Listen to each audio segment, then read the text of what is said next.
और शायद यही कारण है कि हमारे ऋषियों और मनीषियों ने अपने शरीर को प्रयोगशाला बनाया और उस प्रयोगशाला में इस सृष्टि के सत्य और रहस्य को समझने की चेष्टा की और वो सफल हुए।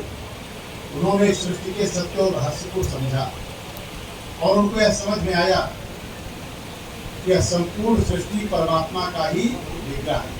उनको परमात्मा इस दर्शन, दृष्टि और विचार की रक्षा के लिए स्वयं अवतरित होता है।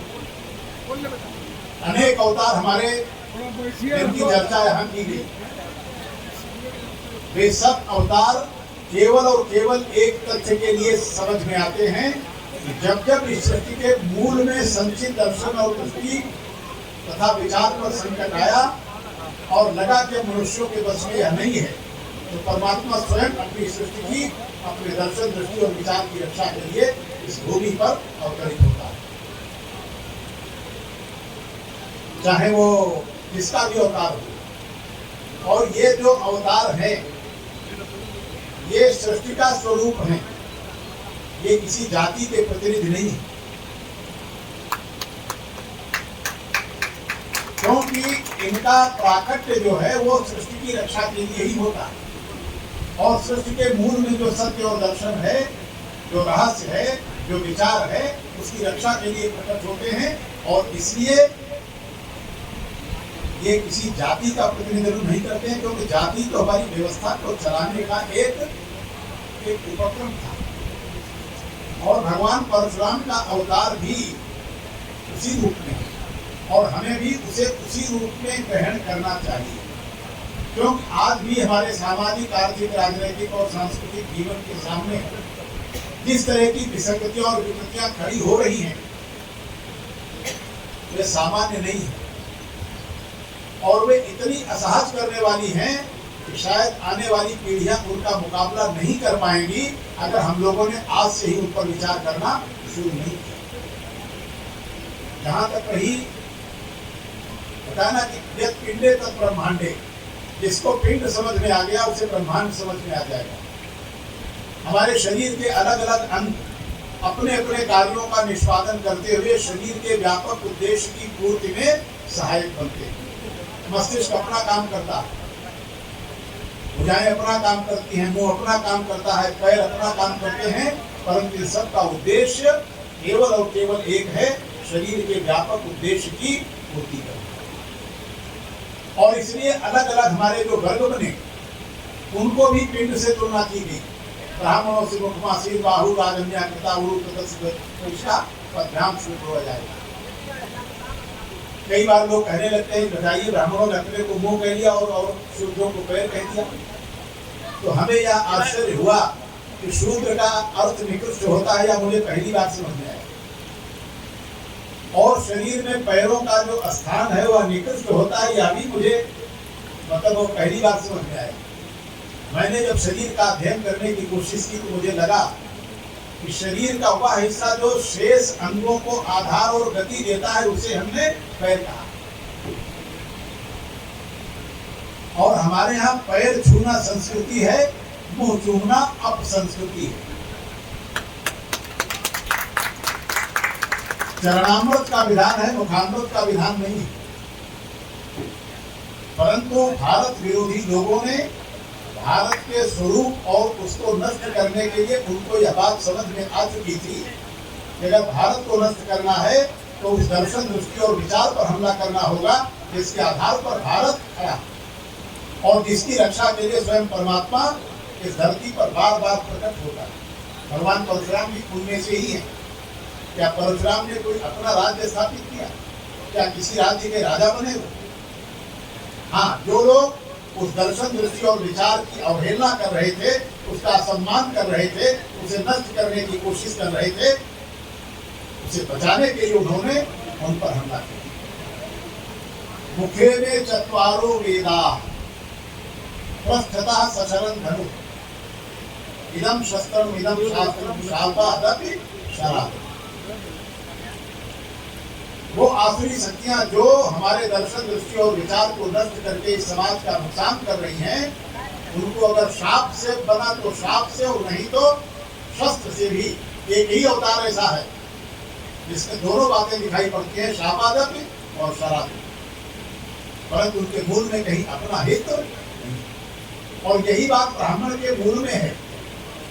मस्तिष्क अगर उसे कहा गया तो मस्तिष्क अपने बारे में विचार नहीं करता। शरीर के कहीं और किसी भी अंग में अगर कोई कष्ट है तो सबसे पहले उसकी अनुभूति मस्तिष्क में होती। इसलिए हम लोगों को भी अपना दायित्व समझना चाहिए। भगवान परशुराम के प्राकट्योत्सव के दिन उनके यहाँ प्रकट होने का कारण भी समझ में आना चाहिए कि क्यों प्रकट हुए वे और क्या किया उन्होंने, और वे आज भी जीवित हैं। यही अवतार है जो अमर है, आज भी है, क्योंकि जरूरत है शापादक और शराध की, और इन दोनों का प्रतिनिधित्व करते हैं। तो हमारे अंदर शाप देने की क्षमता भी तब आएगी जब हमको यह सृष्टि और उसका रहस्य समझ में आएगा कि यह संपूर्ण सृष्टि परमात्मा का ही विग्रह है। This creation is nothing but manifestation of Allah। एक बात और है, कई बार परशुराम जी के बारे में तमाम तरह की चीजें लोग कहते हैं। हाँ, यह आवश्यकता भी आज है कि उनके चरित्र को, उनके स्वरूप को, उनके कार्यों को समाज के सामने सही रूप में लाया जाए, क्योंकि आज का जो समय है, हो सकता है हमारे बहुत सारे लोग हमसे सहमत नहीं हो सकते हैं, लेकिन पता नहीं तो मेरी तो रात में कभी कभी नींद डिस्टर्ब होती है जब मैं देखता हूँ कि आने वाला समाज हमारा किस रूप में खड़ा हो रहा है। और यह अचानक नहीं खड़ा हुआ। वे आसुरी शक्तियां जो राम के प्राकट्योत्सव का कारण बनी, जो कृष्ण के प्राकट्योत्सव का कारण बनी, जो भगवान परशुराम के प्राकट्योत्सव का कारण बनी, वही शक्तियां आज फिर से खड़ी हो गई हैं और वे हमारे दर्शन, दृष्टि और विचार पर लगातार हमलावर हैं। वो जानती हैं कि जब तक परिवार का विचार है तब तक भारत का कुछ बिगड़ नहीं सकता, क्योंकि परिवार में कोई किसी का शोषण नहीं करता। जो कमजोर होता है उसकी रक्षा के लिए सब आगे बढ़ते हैं। यही भारतवर्ष था। कभी कोई बहुत परेशान दिखता है, पूछो भाई क्या हो गया, क्या होता है, माँ की तबीयत ठीक नहीं है, पिताजी अस्वस्थ हैं, बेटा ठीक नहीं, बेटी ठीक नहीं, भाई ठीक है, बीमार कोई और है और परेशान कोई और है। यह भारतवर्ष था। परंतु आज क्या हो गया, आज हम में से अधिकांश लोग अपने को केंद्र में रखते हैं और फिर भारत पर विचार करते हैं। और अगर हमारा हित साधन हो जाए तो अगर संपूर्ण भारत गुलाम फिर से हो जाए तो हम इसकी कोई कठिनाई नहीं। और धीरे धीरे जो स्थितियां भारत की बन रही हैं उनमें सबसे पहला बताया ना, भारत के विचार पर हमला हुआ और वह परिवार का विचार था। और इस पर 2 ब्रह्मास्त्र चलाए गए। ब्रह्मास्त्र का कोई कार्य नहीं होता। ब्रह्मास्त्र का कार्य केवल ब्रह्मास्त्र जानने वाला ही कर सकता है, बाकी कोई नहीं कर सकता। जब अश्वत्थामा ने ब्रह्मास्त्र चलाया तो अर्जुन ने उस ब्रह्मास्त्र का निदान ब्रह्मास्त्र से ही किया। आज भी वही स्थिति है। नारी विमर्श। भारत अधिकार प्रधान देश नहीं था, कभी नहीं था। यह कर्तव्य प्रधान देश था, जहां बचपन से ही केवल और केवल कर्तव्य बताए जाते थे। अगर हमें अपने कर्तव्यों का बोध हो तो हम किसी के अधिकारों पर हमला सोच नहीं सकते हैं करने की प्रभावी की। आज अनेक कठिनाइयां हैं। महिला सम्मान और सुरक्षा की बात की जा रही है, परंतु सब काम सरकार न कर सकती है और न सरकार को करना चाहिए।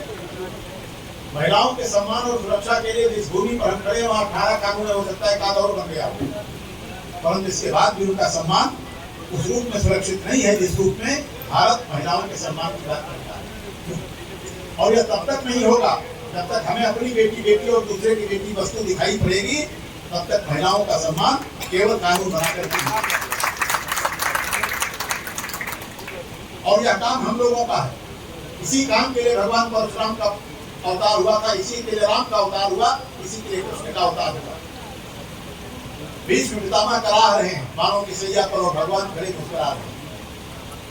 भीष्म ने कहा कि जटायु आपकी गोद में पड़ा था और वो हंस रहा था और आप रो रहे थे, और आज मैं करा रहा हूं और आप हंस रहे हैं।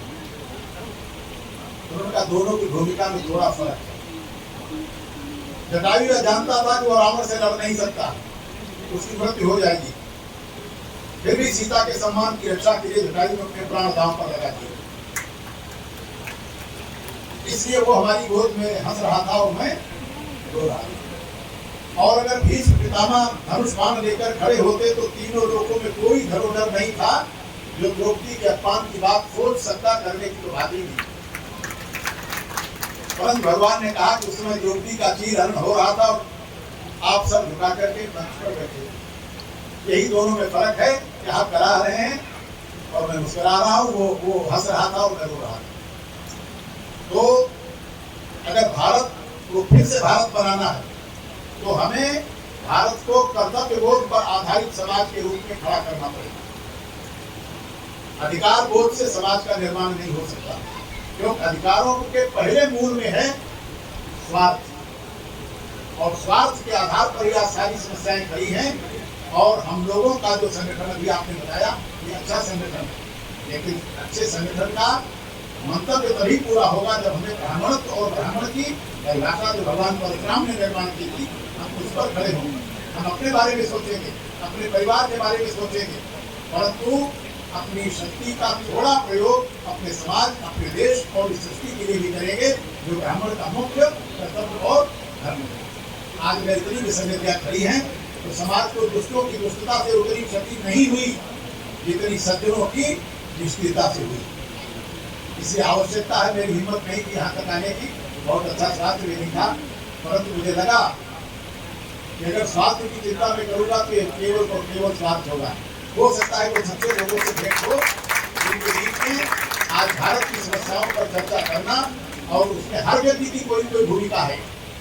अगर भारत अभी हमारे किसी पूर्व वक्ता ने बात कही, हमारा अधिकार तभी सुरक्षित है जब समाज है, देश है और यह सृष्टि है। और सच बात है, आने वाली पीढ़ियां हमको क्षमा नहीं करेगी। अगर हम समाज का यही रूप छोड़ करके गए तो यही कहेंगे कि हमारे स्वार्थी और कायर